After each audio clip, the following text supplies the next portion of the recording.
Yan buddy, magkagawa tayo ng avocado. Mag-shake tayo ng avocado. Napakasarap pa naman ng avocado na to. Galing nga pala to sa kabilang bahay namin dun sa bukid. Dala to ng kapatid ko, napakasarap ito kaya titimplahin natin.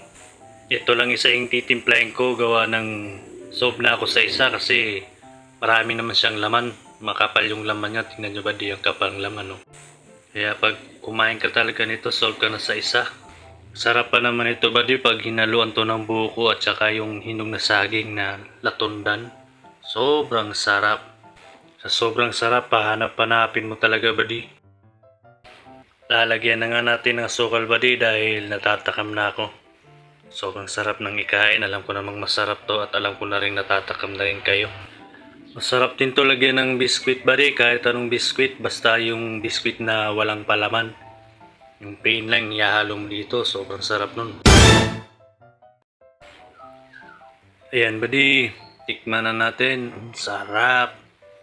Manamis-tamis siya buddy. Ganito talaga kasarap basta avocado shake. Sobrang sarap buddy.